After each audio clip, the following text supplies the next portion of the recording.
¿Qué tal? Qué bueno que están con nosotros en el noticiero más veloz del planeta.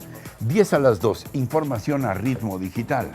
La 1, el presidente Andrés Manuel López Obrador se reúne en estos momentos en la Casa Blanca con el presidente de los Estados Unidos, Joe Biden. Hace unos minutos tuvo un encuentro con la vicepresidenta Kamala Harris como preámbulo a su reunión con Biden, en la que apuntó que México y Estados Unidos trabajan en conjunto y con respeto a sus soberanías. A las 4 de la tarde, hora de México, tendrá lugar el evento estelar de esta visita, que será la cumbre entre los presidentes de Estados Unidos y México, así como el primer ministro de Canadá. Por la mañana, López Obrador se entrevistó precisamente con Justin Trudeau en el Instituto Mexicano de Cultura en Washington. La comitiva del presidente está integrada por Tatiana Cloutier, secretaria de Economía, Marcelo Ebrard, secretario de Relaciones Exteriores, Hugo López-Gatell, subsecretario de Salud, Rogelio Ramírez de la O, secretario de Hacienda, y el comisionado del Instituto Nacional de Migración, Francisco Garduño Yáñez. Se espera que el presidente regrese la mañana del viernes a México para el sábado 20 de noviembre, encabezar el desfile militar con motivo del 111 aniversario del inicio de la Revolución Mexicana. La 2. Y mientras llega la hora del encuentro de los jefes de Estado de América del Norte, diversas voces hablan al oído del presidente de los Estados Unidos, Joe Biden. Integrantes del Partido Demócrata en el Capitolio piden a Biden contundencia con Andrés Manuel López Obrador. Sin una respuesta clara por parte de su administración, el presidente López Obrador continuará incumpliendo los compromisos de México bajo el TEMEC de manera pública y flagrante, manifestaron los demócratas al jefe de la Casa Blanca por medio de una carta encabezada por la congresista de origen mexicano, Verónica Escobar. Al sur del territorio estadounidense, otra voz se alza en contra del presidente mexicano. Se trata del polémico gobernador de Texas, el ultraconservador republicano Greg Abbott. No muy distante de los demócratas, Abbott ha pedido a Biden tener de plano un diálogo agresivo con el mandatario mexicano en materia de seguridad fronteriza y la defensa de las empresas estadounidenses que han invertido en el sector energético de México. Y por si faltara algo, empresarios de Estados Unidos, Canadá y México exigen a Joe Biden y a Justin Trudeau presionar al presidente López Obrador para abrir el sector energético a la iniciativa privada. La demanda fue realizada a través de una carta enviada a los tres jefes de Estado por parte de la Cámara de Comercio de Estados Unidos, la de Canadá y el Consejo Coordinador Empresarial de México. La 3, esto allá, porque acá hay voces que presagian una mala jornada para el presidente López Obrador en Washington. Y es que la oposición no podía quedarse atrás, faltaba menos. El panista Gabriel Cuadri, por ejemplo, pidió en su cuenta de Twitter no dejar ir a López Obrador a Washington, ya que nos ahorraría, dice Cuadri, otro ridículo internacional. Y ayer el mismo Cuadri manifestó que espera que Biden y Trudeau le den un jalón de orejas a López Obrador por el contenido de la reforma eléctrica. En este mismo tenor, Jesús Zambrano, dirigente del PRD, consideró que en la Casa Blanca va a haber regaños por parte del presidente estadounidense y del primer ministro de Canadá hacia el presidente de México. ¿Será? Entonces, lamentablemente, no creo que vayamos a tener más que regaños, todo parece indicar, de parte de los otros dos mandatarios de Norteamérica. La 4. México y Canadá acuerdan buscar la reconciliación con los pueblos indígenas, fortalecer el combate a la desigualdad y promover la competitividad en la región. En su reunión bilateral entre el presidente López Obrador y el primer ministro canadiense Justin Trudeau, celebrada en el Instituto Cultural Mexicano, acordaron también impulsar el liderazgo de mujeres y jóvenes. Previo a la reunión, López Obrador señaló que México y Canadá son pueblos hermanos que pertenecen a América del Norte y entre los que existe una buena relación de cooperación y amistad. En tanto, Trudeau agradeció la presencia y liderazgo del mandatario mexicano en su primer encuentro presencial. Después de la reunión con los funcionarios de México, que duró poco menos de una hora, la delegación canadiense se retiró del instituto en medio de un fuerte operativo de seguridad. Trudeau regresó a su hotel cerca de la Casa Blanca, de donde saldrá más tarde hacia la Casa Presidencial para la reunión trilateral con López Obrador y Joe Biden. La 5. Que el dinero no sea pretexto. Así de manera tajante el ministro, ministro presidente Arturo Saldívar de la Suprema Corte de Justicia de la Nación, rechazó el que un recorte presupuestal sea motivo para no cumplir con las obligaciones que tienen las instituciones. Ello en una clara alusión a los señalamientos de Lorenzo Córdoba, presidente del INE, quien ayer advirtió que si en algún momento la revocación de mandato queda en entredicho, no será responsabilidad del propio INE, sino de quien tiene la obligación de garantizar los recursos a las instituciones del Estado para cumplir con sus obligaciones. Porque cuando se tiene vocación de servicio, cuando se tiene imaginación y cuando se tiene voluntad política, el presupuesto no puede ser excusa para no realizar lo que tenemos obligación de realizar. Todos estos logros se han obtenido sin recursos adicionales, sin pedir un solo centavo más de presupuesto. Y se ha hecho con la creatividad, el talento y la vocación de las y los servidores públicos del Poder Judicial de la Federación. La pregunta obligada ahora es, ¿esta declaración es acaso un adelanto de la respuesta que puede tener la controversia constitucional que presenta el INE ante la Suprema Corte? Ahí está. La 6. Y sobre la confrontación INE, Gobierno Federal, hablé esta mañana con el doctor Alberto Asís Nasif, un prestigioso investigador del Centro de Estudios Superiores en Antropología Social, el CIESAS. Para empezar, ¿crees que esto que acaba de decir el ministro presidente de la Corte es una respuesta contundente a lo que había planteado Lorenzo Córdoba, el presidente del INE, en el sentido de acudir a instancias judiciales?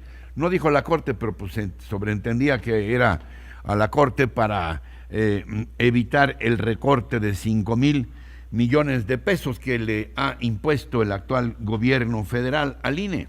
Pues creo que la declaración del ministro dejó muy claro que ellos están, por lo menos en el discurso, pues del lado del presidente y de todo lo que ha venido diciendo, digamos, López Obrador sobre pues la austeridad y los excesos que ellos ven en el INE y cómo tendrían que operar dentro de una lógica de la cuarta transformación con una política de ahorro, que es lo que ven en esta institución, en donde supuestamente conservan salarios altos, tienen mucho dinero, presupuesto, pueden hacer ahí economía de sus recursos y sacar adelante todas las tareas que tienen pendiente. Me parece que está muy claro y alineado ahí, ya tienes al Poder Ejecutivo y al Poder Judicial como en la misma perspectiva. La 7. Un juez federal dicta prisión preventiva en contra de Rosalinda González Valencia, esposa de Nemesio Oseguera Cervantes, el Mencho, líder del cártel Jalisco Nueva Generación. Ella fue detenida antier en Zapopan, municipio conurbado a Guadalajara. La pregunta es, ¿ahora irán tras el Mencho? De ello hablé hoy con un prestigiado experto en temas de seguridad, Alejandro Ope, articulista de El Universal. ¿Qué representa para ti la detención, la captura de Rosalinda González Valencia, esposa de Nemesio Oseguera, el Mencho, de quien se ha dicho que es el principal líder del cártel Jalisco Nueva Generación? Alejandro. Pues mira, Ricardo, yo creo que aquí sí hay un cambio en la política del actual gobierno de no perseguir de manera prioritaria a las cabecillas del crimen organizado, ¿no? El presidente López Obrador ha sido muy explícito en ese tema desde el inicio del sexenio, ¿no? Señaló que esa no iba a ser uno de los ejes centrales de su política de seguridad, sí, como lo había sido en las dos administraciones previas, ¿no?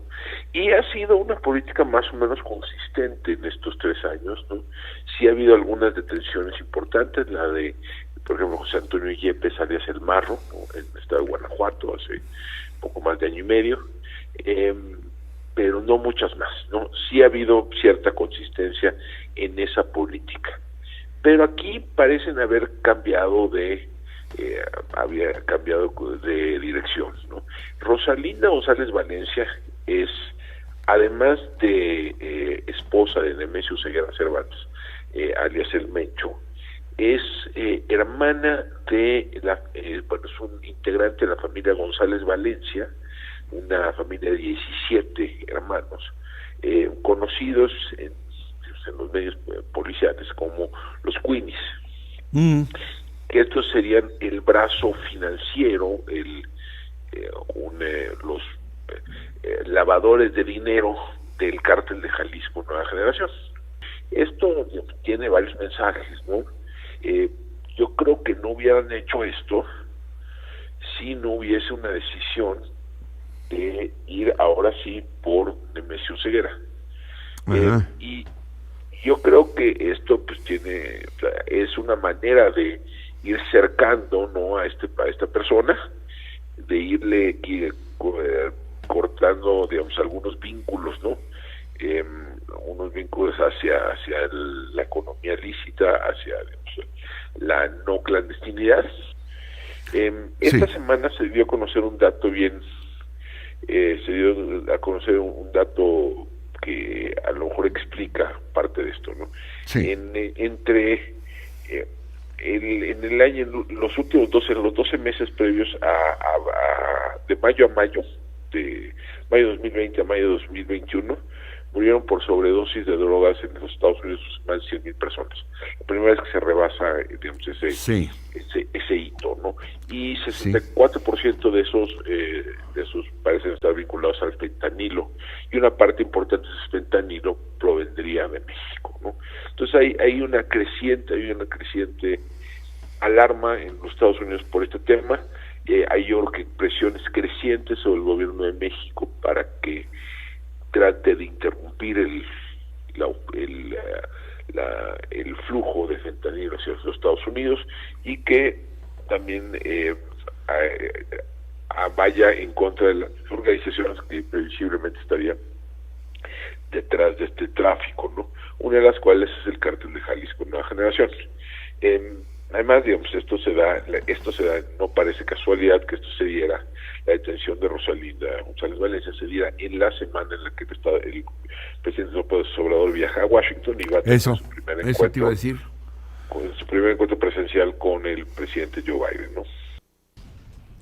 La 8, repunta el COVID-19 en México. En las 24 horas recientes se registran en nuestro país 3,836 contagios y 332 muertes, luego de varios días de un notable descenso. Hasta ayer el número de casos positivos desde el inicio de la pandemia supera los 3,850,000, mientras que la cifra de decesos es ya de 291,000. Es la cifra oficial, insistimos una y otra vez, porque si se contabilizan todos los muertos, aunque no hayan sido registrados sus decesos a causa del COVID, llegamos a más de 600,000 muertos por la pandemia. En cuanto al plan de vacunación, 75,5 millones de mexicanos han recibido al menos una dosis de la vacuna, de los cuales 63,5 millones tienen el cuadro completo. A los adolescentes de entre 15 y 17 años y a sus papás, les recordamos que mañana viernes inicia el preregistro para que sean vacunados. Para ello deben acudir al sitio mivacuna.salud.gov.mx. Le repito, mivacuna.salud.gov.mx. El único requisito para ingresar es contar con la CURP. A todos estos chavos se les va a aplicar la vacuna Pfizer, que es hasta el momento la única autorizada por la Organización Mundial de la Salud para este grupo de edad. Por cierto, ayer llegaron a México 600,000 nuevas dosis de esta farmacéutica estadounidense. La 9. Esta madrugada falleció a los 99 años de edad el empresario José Carral. Fue uno de los hombres de mayor prestigio en el mundo de los negocios. Su trayectoria profesional de más de 70 años la desempeñó en la banca internacional, independientemente de su formación como abogado. Pepe, como le gustaba que le dijeran, es uno de los precursores de la banca internacional en México y promotor del crédito enfocado principalmente a los sectores minero, petrolero y agrícola. Se desempeñó como presidente del Club de Industriales, función que asumió en 1996, siendo reelecto en múltiples ocasiones por su gran desempeño. José Carral Escalante era licenciado en Derecho por nuestra UNAM y contaba con un posgrado en Derecho Comparado y Comercio Internacional en las universidades de Nueva York y de California. Entre otros cargos, fue representante en México del Bank of America, representante de Crédit Comercial de Francia y miembro del Consejo de Administración del Bank of Tokyo, así como fundador del Banco HSBC en México y miembro del Consejo de Administración de Zurich, compañía de seguros, entre otros muchos cargos. Un hombre en verdad excepcional y un caballero en toda la extensión de la palabra. Una gran pérdida para el país. Descanse en paz, don Pepe Carral. La 10.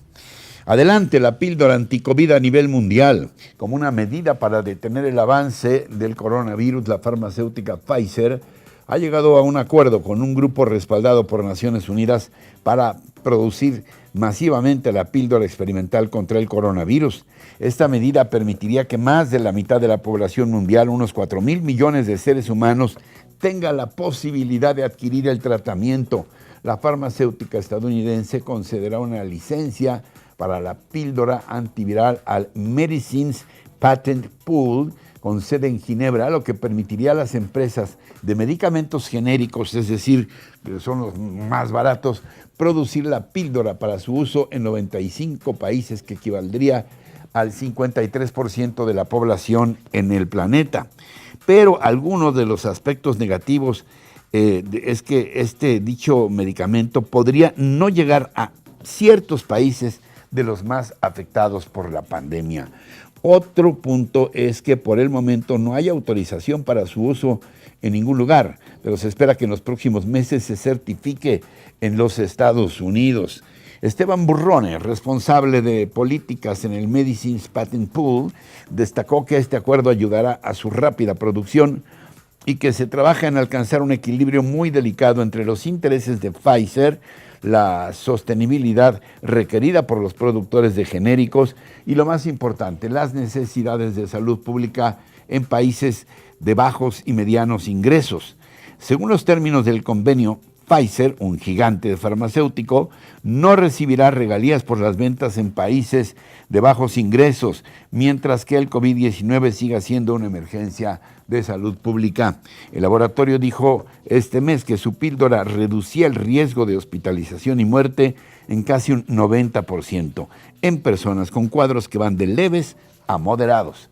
Aunque esta no es la primera píldora ni el primer acuerdo, pues hace poco en Gran Bretaña se autorizó la píldora del otro gigante, otro de los gigantes, Merck, contra el COVID-19, cuya aprobación está pendiente en otros países. Igualmente, Merck autorizó que otras compañías fabriquen su medicamento que se llama Molnupiravir, disponible en 105 países pobres. Y así, muy esperanzados con esta, que esperamos sea una gran labor social histórica de las grandes farmacéuticas, llegamos al final del día de hoy. Pero recuerden que tenemos una cita de lunes a viernes, empieza a las 2 y en todo momento con nuestros contenidos completitos en nuestras redes sociales y por supuesto aquí en nuestra página rochainforma.com. Hasta entonces, hasta siempre.